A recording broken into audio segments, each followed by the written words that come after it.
नमस्कार, बहुत स्वागत आपका हिंदी खबर में। मैं हूं आपके साथ सुनील सिंह पौरुष। बुलेटिन की शुरुआत बड़ी खबर के साथ करेंगे। चमोली से इस वक्त की बड़ी खबर आपको बता दें, बद्रीनाथ के पड़ाव पीपलकोटी क्षेत्र में बादल फटा है। पीपलकोटी के पास गदेरे में आया है उबाल, कई गाड़ियां मलबे में दबी हैं, जनहानि की सूचना नहीं।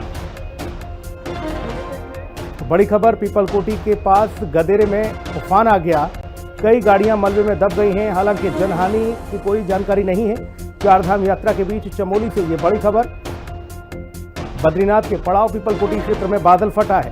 पीपलकोटी के पास गदेरे में उफान देखने को मिला, इस बीच कई गाड़ियां फंस गई मलबे में। तस्वीरें आपके सामने हैं। चारधाम यात्रा के बीच ये चमोली से बड़ी खबर, बादल फटने की खबर सामने आई है। पीपलकोटी क्षेत्र में बादल फटा है, पीपलकोटी के पास गदेरे में उफान आया है, कई गाड़ियां मलबे में दबी हैं। जनहानि की हालांकि गनीमत रही है कि जनहानि की कोई सूचना नहीं है, लेकिन तस्वीरें आप देखिए, बादल फटा है। पीपलकोटी क्षेत्र में ये बादल फटा, कई गाड़ियां यहां मलबे में दब चुकी हैं। तस्वीरें आपके सामने हैं।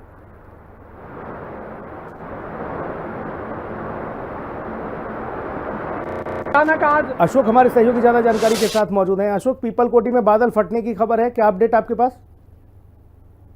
बिल्कुल सुनील, देखिए पीपलकोटी क्षेत्र में आज जिस तरीके से ये बादल फटा है, कहीं ना कहीं इसको जरूर कहा जा सकता है कि वाहनों की अगर दृष्टिकोण से अगर हम यहाँ पर देखें तो उसको लेकर के जरूर कहा जा सकता है कि हालात गंभीर हुए हैं। लेकिन अभी अगर पूरी घटना की बात करें तो करीब शाम 4:20 पर बादल फटता है और उसके बाद पीपल कोटी का जो नाला है वो काफी ज्यादा उफान पर आ जाता है, जिसके चलते उसका पूरा पानी सड़कों पर आता है और सड़कों पर आने की वजह से जो हाईवे है पूरा, ये वहां पर जो वाहन जो खड़े होते हैं उसको अपनी चपेट में ले लेता है। जैसे जैसे लोगों को वहां पर पता लग रहा था कि जो पानी का जल स्तर बढ़ रहा है, जिसके चलते 2 से 3 गाड़ियां शुरुआत में जब पानी की चपेट में आती हैं, उसके बाद लोग अपनी जान बचा करके इधर से उधर भागते हैं।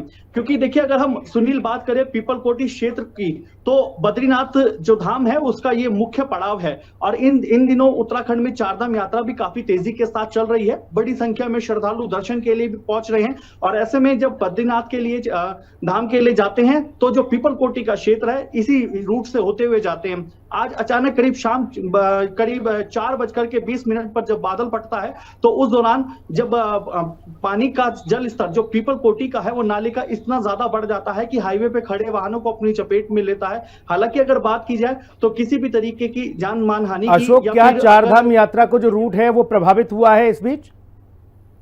देखिए, अब वही मैं आपको सुनील बता रहा हूं कि हम बात करें अगर पुलिस की और प्रशासन की, तो उन्होंने इस बात की पुष्टि की है कि किसी भी तरीके से यात्रा का जो मार्ग है वो बाधित नहीं हुआ है। यातायात व्यवस्था बेहतर तरीके से संचालित हो रही है और कोई भी ऐसी दिक्कत नहीं है कि किसी की भी कोई हताहत होने की कोई खबर जो है वो सामने आई हो। लेकिन हाँ, ये जरूर कहा जा सकता है कि बादल फटने की वजह से जो पीपलकोटी नाली का पानी है वो जल स्तर जो इतना ज्यादा बढ़ गया कि वाहनों को अपनी चपेट में ले चुका है। कई वाहन अभी भी मलबे में धंसे पड़े हैं और जैसी ये जानकारी पुलिस प्रशासन को मिलती है, स्थानीय लोगों की मदद से, पुलिस और प्रशासन की मदद से वहां समय पर पहुंचा गया और अभी फिलहाल की अगर बात की जाए तो स्थिति पूरी तरीके से सामान्य है। लेकिन अगर हम यहाँ एक बात ये भी कहूंगा मैं कि मौसम विभाग की अगर बात करें तो मौसम विभाग ने उत्तराखंड के विशेष तौर पर जो पहाड़ी जिले हैं वहां पर भारी बारिश को लेकर के ऑरेंज अलर्ट आज और कल के लिए जारी किया गया है, जिसके चलते पुलिस प्रशासन ने भी सभी लोगों से यह अपील करी है जो श्रद्धालु दर्शन के लिए आ रहे हैं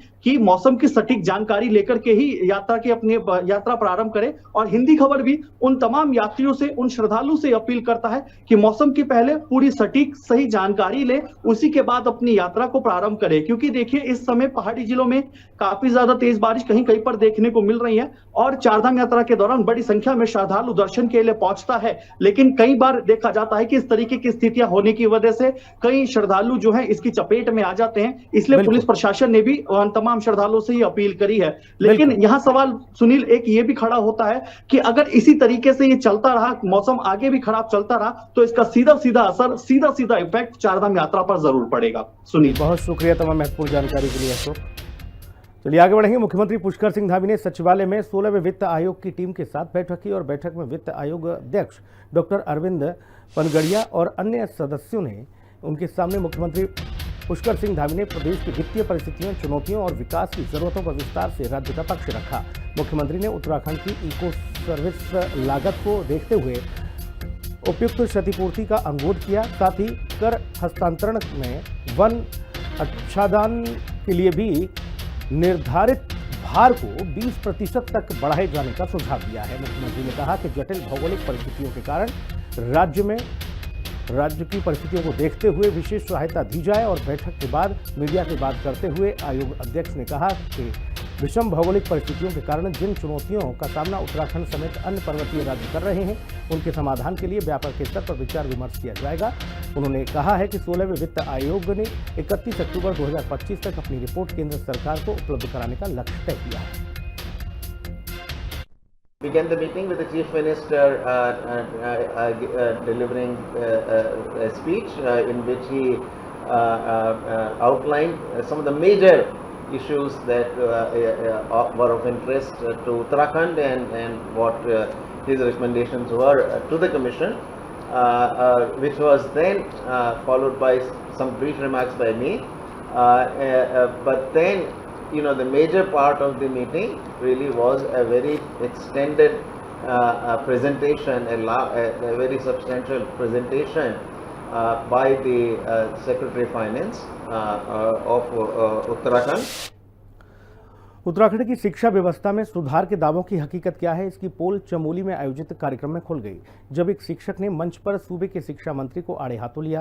प्रदेश के सरकारी स्कूलों में खाली पड़े प्रधानाचार्यों के पदों पर नियुक्ति नहीं होने को लेकर शिक्षक ने मंत्री धन सिंह रावत को खूब खरी खोटी सुनाई। शिक्षक की बातों पर मंत्री केवल हामी भरते नजर आए और इस मामले पर कांग्रेस ने मंत्री धन सिंह रावत और सरकार पर तीखा हमला बोला है। 2016 से तड़प रहे हैं प्रमोशन के लिए।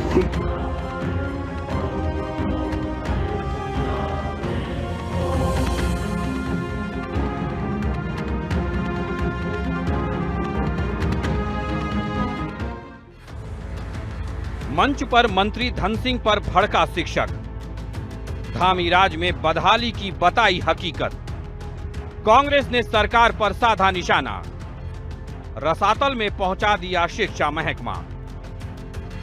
धामी सरकार राज्य की शिक्षा व्यवस्था में सुधार के बड़े बड़े दावे करती है, लेकिन धरातल पर हालात क्या हैं, इसकी पोल चमोली में उस समय खुल गई जब गोपेश्वर में आयोजित कार्यक्रम में एक शिक्षक ने मंच पर शिक्षा मंत्री धन सिंह रावत को आड़े हाथों ले लिया। मामला प्रधानाचार्य पदों पर प्रमोशन में हो रही देरी और सरकारी नियमों की अनदेखी से जुड़ा था। शिक्षक ने बेबाकी से अपना नाम ललित मोहन बताते हुए कहा कि 2016 से वो प्रमोशन का इंतजार कर रहे हैं। 2016 से तड़प रहे हैं प्रमोशन के लिए। ठीक है, क्या इसमें कुछ प्रमोशन होने हैं? ठीक है। राज्य के सरकारी स्कूलों में प्रधानाचार्य के लगभग 2300 पदों पर प्रमोशन होने हैं। शिक्षक ने कहा कि इस मामले को आप सीरियसली लीजिए, ऐसा नहीं करके आप बच्चों के कॉन्फिडेंस में कमी कर रहे हैं। 2016 से तड़प रहे हैं प्रमोशन के लिए। ठीक है, क्या इसमें कुछ प्रमोशन होने हैं? ठीक है। पूरे उत्तराखंड के विद्यालय प्रधानाचार्य विहीन है, कब भरेंगे आप उन पदों को? मेरा नाम ललित मोहन सिंह है। सीरियसली मंत्री जी, इसको आप सीरियस लीजिए। बच्चों तुम्हारी प्रॉब्लम है, तुमको पता है तुम्हारे प्रधानाचार्य नहीं है। मंत्री सुनिए एक बात, हम उनके कॉन्फिडेंस की कमी कर रहे हैं बच्चों में। मैं एक शिक्षक, आप रुकिए एक मिनट, एक मिनट सर, बोलो महोदय। मैं एक कर्मचारी आदमी हूँ और अगर मैं गलत कर रहा हूँ तो मेरे। प्रदेश के सरकारी इंटर कॉलेजों में प्रधानाचार्यों के पदों को अब तक विभागीय पदोन्नति से भरा जाता रहा है, लेकिन वर्तमान में पदोन्नति नहीं हो पाने और इसमें देरी की वजह से विभाग में प्रधानाचार्य के पद खाली हैं। सरकारी इंटर कॉलेजों में प्रधानाचार्य के 1385 में से 1101 पद खाली, प्रधानाध्यापकों के 910 में से 788 पद पिछले काफी समय से खाली। सरकार ने प्रधानाचार्य के 692 पदों को विभागीय सीधी भर्ती से भरने का फैसला लिया था। सीधी भर्ती से सहायक अध्यापक LT को रखा गया था बाहर। नाराज शिक्षकों के आंदोलन के बाद भर्ती की गई थी स्थगित। कुछ सहायक अध्यापक भर्ती के खिलाफ कोर्ट चले गए थे, मामला कोर्ट में लंबित। कार्यक्रम में मंत्री धन सिंह रावत ने मामला कोर्ट में होने को प्रधानाचार्य के पदों पर भर्ती नहीं होने का कारण बताया। इस मामले को लेकर सूबे की राजनीति भी गर्मा गई है। कांग्रेस का कहना है कि धामी सरकार के निकम्मेपन के कारण एक शिक्षक इतना मजबूर हो गया कि उसने मंच पर ही शिक्षा मंत्री के सामने अपनी व्यथा रखी, लेकिन मंत्री धन सिंह रावत कोर्ट में केस होने की बात कहकर मामले से पल्ला झाड़ते नजर आए। जिससे साफ है कि शिक्षा महकमे को किस तरह धामी सरकार ने रसातल में पहुंचा दिया है। वहीं बीजेपी का कहना है कि मामला कोर्ट में होने के कारण प्रधानाचार्यों की नियुक्ति में देरी हो रही है, लेकिन सरकार इस मसले के हल का प्रयास कर रही है। पूरे प्रदेश में चाहे प्राथमिक शिक्षा हो, चाहे माध्यमिक शिक्षा हो, चाहे उच्च शिक्षा हो, सरकारी और सरकारी सहायता प्राप्त उसको समाप्त करने का संकल्प धन सिंह रावत ने लिया हुआ है। पूरे राज्य में आप देख लीजिए, मास्टर नहीं है स्कूलों में, प्रधानाचार्य नहीं है, जो वो विवाद चल रहा है और जिसमें वो एक अध्यापक माननीय मंत्री जी के सामने अपना आक्रोश व्यक्त कर रहा है और बाकायदा संख्या बता रहा है कि कितने स्कूलों में प्रधानाचार्य नहीं है, प्रधानाचार्य रहित स्कूल चल रहे हैं। पूरे राज्य में स्थिति खराब है। तमाम मसले अभी भी हैं जो अनसुलझे हैं, जिन पर समाधान होने हैं, लेकिन उसमें बहुत सारे मसले ऐसे भी जो न्यायालय में गए हुए हैं। न्यायालय में कौन गए? हमारे अपने लोग गए, कोई बाहर से तो आया नहीं। तो ये शिक्षक संघों का आपसी संघर्ष भी है। कई बार जो अलग अलग स्तर शिक्षकों के हैं उनका भी आपसी टकराव है, जिसके कारण चीज़ें कोर्ट में जा रही हैं। कोर्ट के कारण हम लोग निर्णय नहीं ले पा रहे हैं। तो ये सारे विषय हैं, शिक्षकों की समस्याओं का समाधान भी होना चाहिए, लेकिन कौन सा विषय कहाँ उठाना है इसका भी थोड़ा ध्यान रखना चाहिए। प्रदेश के 80% सरकारी स्कूलों में प्रिंसिपल ही नहीं है, जिसका सीधा असर स्कूलों की शिक्षा व्यवस्था पर पड़ रहा है। ऐसे में एक व्यथित शिक्षक ने मजबूर होकर खुले मंच पर मंत्री के सामने अपनी पीड़ा रखी है। देखना होगा कि सरकार इस मसले का जल्द समाधान करती है या राज्य का शिक्षा महकमा यूं ही बदहाली का शिकार रहता है। देहरादून से संवाददाता दीपिका भंडारी, शुभांगी भट्ट और अशोक कुमार के साथ ब्यूरो रिपोर्ट, हिंदी खबर। विधानसभा अध्यक्ष रितु खंडूरी कोटद्वार बेस हॉस्पिटल पहुंची, जहां पर उन्होंने कोटद्वार विधानसभा के टीबी रोग से पीड़ित लोगों को 2 महीने का राशन वितरित किया, साथ ही उनकी समस्या की जानकारी ली। इस दौरान विधानसभा अध्यक्ष ने बताया कि उनकी जय दुर्गा सामाजिक संस्था ने कोटद्वार विधानसभा के 10 क्षय रोगियों को गोद लिया है, जिसमें उनकी देखरेख का जिम्मा विधानसभा अध्यक्ष ने खुद संभाला है। तो विधानसभा अध्यक्ष अपने क्षेत्र में पहुंचती हैं, कोटद्वार पहुंचती हैं, और इस बीच आपको बता दें कि टीबी हारेगा देश जीतेगा, ये उनकी जो संस्था है इस बाबत कार्य कर रही है और 10 टीबी के मरीजों को उन्होंने गोद भी लिया है, जिनका वो खुद इलाज करा रही हैं और यहाँ पर लोगों को राशन वितरित करती नजर आई। ये टीबी का हमारे देश में बहुत ज़्यादा मरीज हैं और बहुत लोग इससे प्रभावित होते हैं और बहुतों की मृत्यु भी होती है। तो भारत सरकार का कार्यक्रम चल रहा था कि टीबी को कंट्रोल करने का। फिर हमारे यशस्वी प्रधानमंत्री जी आए तो उन्होंने उसमें व्यक्तिगत रुचि ली, इन्होंने कार्यक्रम को और ज़्यादा गति दी है। तो उसी कार्यक्रम में उन्होंने ये निक्षय मित्र की एक उन्होंने अवधारणा रखी थी कि इन लोगों को बीमारी से लड़ने के शरीर में ताकत की भी ज़रूरत होती है और ये बहुत सारे इसमें से गरीब लोग भी होते हैं, तो उनको बेहतर पोषण भी दिया जाए दवाई के साथ। इस मंशा के साथ ये कार्यक्रम शुरू किया गया था और इसमें कोई भी व्यक्ति भाग ले सकता है और किसी भी मरीज के लिए वो अपना भोजन या उसके लिए पैसा दे के यहाँ से भोजन खरीद के उसको दिया जा सकता है। तो वही कार्यक्रम चल रहा है। ऐसा है, टीबी एसोसिएशन ने ये काम कर रहा है जहां आदरणीय प्रधानमंत्री जी से प्रेरित होकर ये निर्णय लिया गया है कि हमें इस बीमारी को जड़ से उखाड़ कर फेंकना है और उसमें अगर हम जो आम नागरिक हैं इस देश के, वो अगर पेशेंट्स को अडॉप्ट करेंगे और उनको जहां एक तरफ अच्छा खान पान देंगे वहीं दवाई लेने के लिए प्रेरित करेंगे, तो उससे इस बीमारी से हम लोग अच्छी तरीके से लड़ पाएंगे। उसी के तहत टीबी एसोसिएशन ऑफ उत्तराखंड ने एक कार्यक्रम किया था मेरे विधानसभा में, वहाँ पर भी हमने इस तरह का काम किया था। तो उस वक्त मैंने ये निर्णय किया, हमारे साथ पूनम की मोटी है, इन्होंने भी है तो देखने में बहुत छोटी लेकिन बहुत समय से सामाजिक कार्य कर रही है, इन्होंने भी मुझे प्रेरित किया कि अगर आप भी अडॉप्ट करेंगी तो बहुत अच्छा होगा।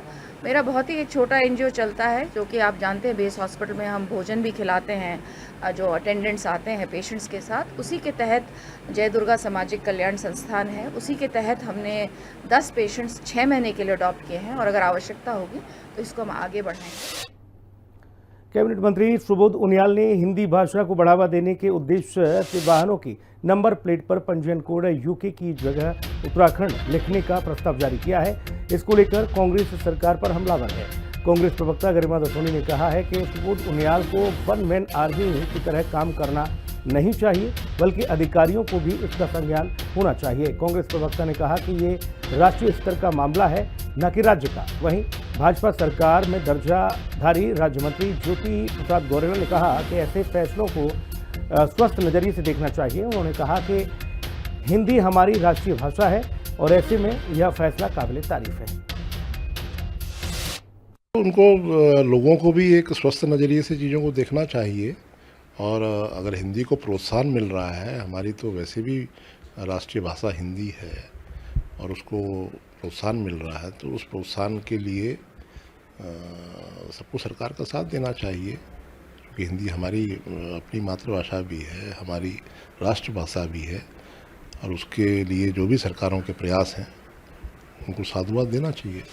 अगर आपने हिंदी भाषा को प्रमोट करने के लिए, प्रोत्साहित करने के लिए ये सोचा, तो इस सोच का मैं स्वागत करती हूँ। लेकिन जिस बात का आपको पता नहीं था, आपको अपने विभागीय अधिकारियों के साथ सलाह मशविरा करना चाहिए था। उसके बाद कैबिनेट में इसका प्रस्ताव लाना चाहिए था और उसके बाद ही आपको अनुमोदन करना चाहिए था। अब कैबिनेट बैठक जो होती है वो केवल कैबिनेट मंत्रियों की होती है, मुख्यमंत्री जी के साथ। उसमें अधिकारी थे नहीं थे मुझे नहीं पता, लेकिन अब ये बात निकल कर आ रही है कि इस तरह का फैसला लेने का राज्य सरकार को कोई अधिकार नहीं है। ये राष्ट्रीय स्तर पर फैसला लिया जाता है। अगर नंबर प्लेट में किसी भी तरह की छेड़छाड़ करनी है तो उसके लिए राष्ट्रीय पैन इंडिया फैसला लिया जाएगा सभी नंबर प्लेट्स के लिए। तो केवल सुबोध उनियाल अपने स्तर पर यह फैसला नहीं ले सकते और किरकिरी और फजीहत होने से बचना था तो सुबोध उनियाल को वन मैन आर्मी की तरह काम करना बंद करना होगा। श्रीनगर विधानसभा क्षेत्र के भैरव खाल में भैरव मंदिर के पुनर्निर्माण को लेकर राजनीति गर्मा गई है। इस मामले में कैबिनेट मंत्री डॉक्टर धन सिंह रावत और पूर्व विधायक गणेश गोदियाल के बीच तीखी बयानबाजी शुरू हो गई है। डॉक्टर धन सिंह रावत ने दावा किया है कि कुछ लोग उन्हें अबकर बाहर के अनुयायी कहा है और भैरव मंदिर की भव्य निर्माण का विरोध कर रहे हैं। वहीं पूर्व विधायक गणेश गोदियाल ने इन आरोपों पर पलटवार करते हुए कहा कि अकबर बाबर के अनुयायी होने का ठप्पा पहले से ही डॉक्टर धन सिंह रावत लगता है।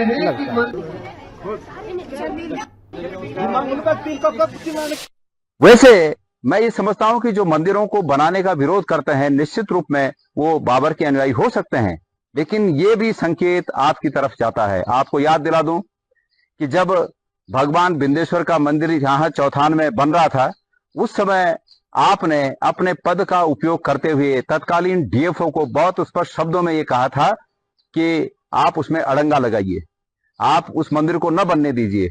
और तत्कालीन डीएफओ के पास जब आपके चौथान के कार्यकर्ता गए तो चौथान के कार्यकर्ताओं के सामने उस डीएफओ ने आपको बेनकाब कर दिया कि आपके यहाँ पे एक भव्य मंदिर सब स्थानीय लोग मिलकर हम लोग बनाएंगे और मुझे आशा विश्वास है कि एक बहुत बड़ा पर्यटन का केंद्र भी बनेगा, पर्यटन का केंद्र बनेगा।